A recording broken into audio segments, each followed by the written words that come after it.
ये कहानी 16 नवंबर 2025 की है, डोंगरा गाँव की।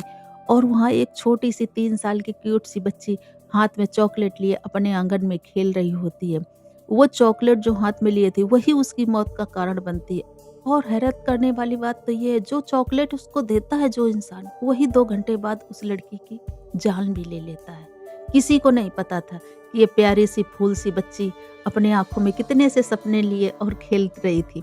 इस लड़की की ज़िंदगी बहुत सी सिंपल थी। ये छोटे से मले गाँव के डुंगराले गाँव में रहती थी और इसका डैडी फ़ोटोग्राफ़र था, इसकी माँ हाउसवाइफ़ थी और इसकी छोटी सिस्टर थी 1 साल की। छोटा-सा परिवार कितना खुशहाल था और उस गाँव में ज़्यादा लोग नहीं रहते थे, छोटा-सा गाँव था और उसमें जो लोग रहते भी थे, वो एक-दूसरे से इतना प्यार करते थे, प्रेम से सब रहते थे। और ये जो लड़की थी ना, वो अपने घर में सबकी फ़ेवरेट थी। और इतनी खुश रहती थी और उसका सबसे फेवरेट क्या था? आंगन के में खेलना, आस-पड़ोस के बच्चों को ले आना और उनके साथ खेलते रहना, बड़ी खुशी से खेला करती थी। लेकिन ये नहीं किसी को पता था कि उनके आस-पास उस लड़की के काला साया मंडरा रहा है, काल काल के बादल छाए हुए हैं।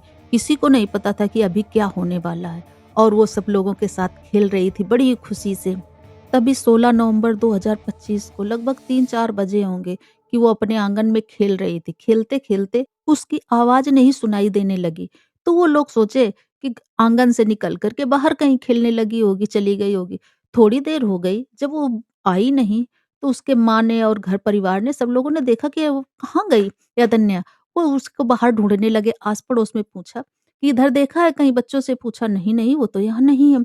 अब वो लोग सारे ढूँढने लगे। अब उसके फादर तो यहाँ पर थे नहीं, वो किसी काम से बाहर गए हुए। आस-पड़ोस वाले और गाँव वाले सभी उसको ढूँढने लगे कि कहाँ गई? अभी तो खेल रही थी, यहाँ से तो कहीं नहीं जाती। सब लोग इधर-उधर चारों तरफ सो हल्ला मच गया कि कहाँ गई, कहाँ गई? ना छोटा-सा गाँव था, ना तो वहाँ सीसीटीवी, ना तो वहाँ लाइटें, कुछ नहीं था, ऐसे ही सारे ढूँढ रहे थे, कहीं नहीं पता चल रहा था। 300 किलोमीटर तक ढूँढते-ढूँढते इधर-उधर जब पहुँचे, तब देखा कि एक टेलीफ़ोन टावर था। वहाँ देखा कि झाड़ियों में चैतन्या की बॉडी पड़ी हुई है और बॉडी को देख कर के हैरान होने वाला था कि उसका किसी भारी पत्थर से सिर कुचला गया था। बॉडी में इतने जख्म, खरोंच, खून-खून पड़ी हुई थी। अब वहाँ सब लोग एक-दूसरे से पूछने क देखने लगे, रोने लगे। छोटा-सा गाँव था, तभी फटाफट पुलिस को फ़ोन किया, पुलिस आ गई। पुलिस अपनी जाँच-पड़ताल करने लगी। पुलिस ये देख कर के हैरान थी कि 3 साल छोटी बच्ची के साथ ऐसा हुआ है। पुलिस वालों ने सोचा कि ये तो लाश गाँव के किनारे ही पड़ी है, तो इसका मतलब गाँव का ही बंदा होगा कोई। वो इधर-उधर पूछताछ करने लगे, फिर बच्चों से पूछा कि बच्चे तुम लोग साथ में खेल रहे थे, तो ये कब चली गई? कहती एक अंकल आए थे, उन्हीं में एक बच्चा बोला कि एक अंकल आए थे और इसको चॉकलेट दिलाने के लिए ले गए थे।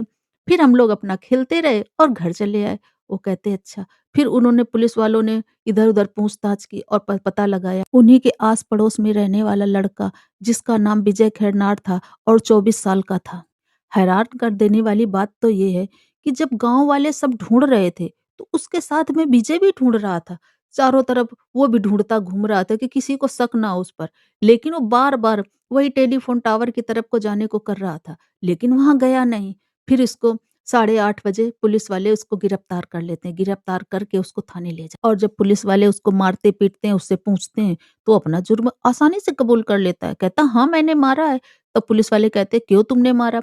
कहता है कि मैंने इसलिए मारा, इसके फादर से मेरी 1 महीने पहले लड़ाई हुई थी। तो मैंने उससे बदला लेने के लिए उसकी लड़की को मार दिया और उसके साथ जो मैंने जुर्म किया, इसलिए मैंने उससे फिर बाद में पत्थर से मार दिया कि कहीं वो सबको पता बता देगी, तो मेरा सब भांडा खुल जाएगा और सबको पता लग जाएगा कि मैंने इसके साथ ऐसा किया, इसलिए मैंने उसको मार दिया।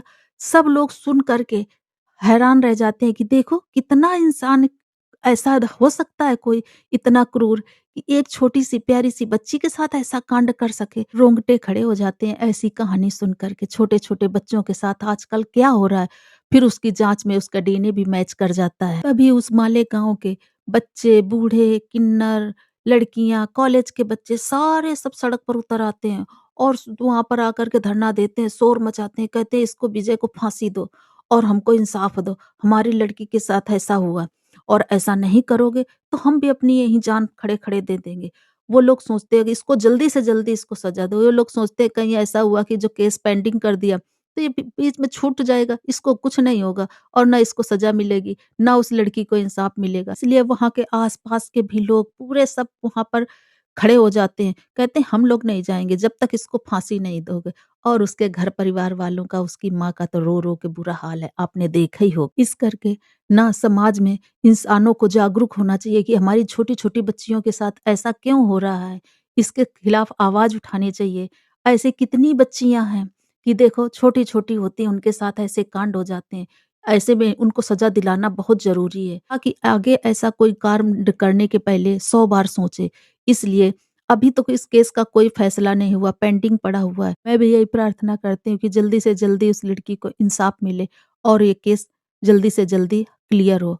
और चलो हम आगे वीडियो में आकर के आपको फिर से एक कहानी बताती हूँ।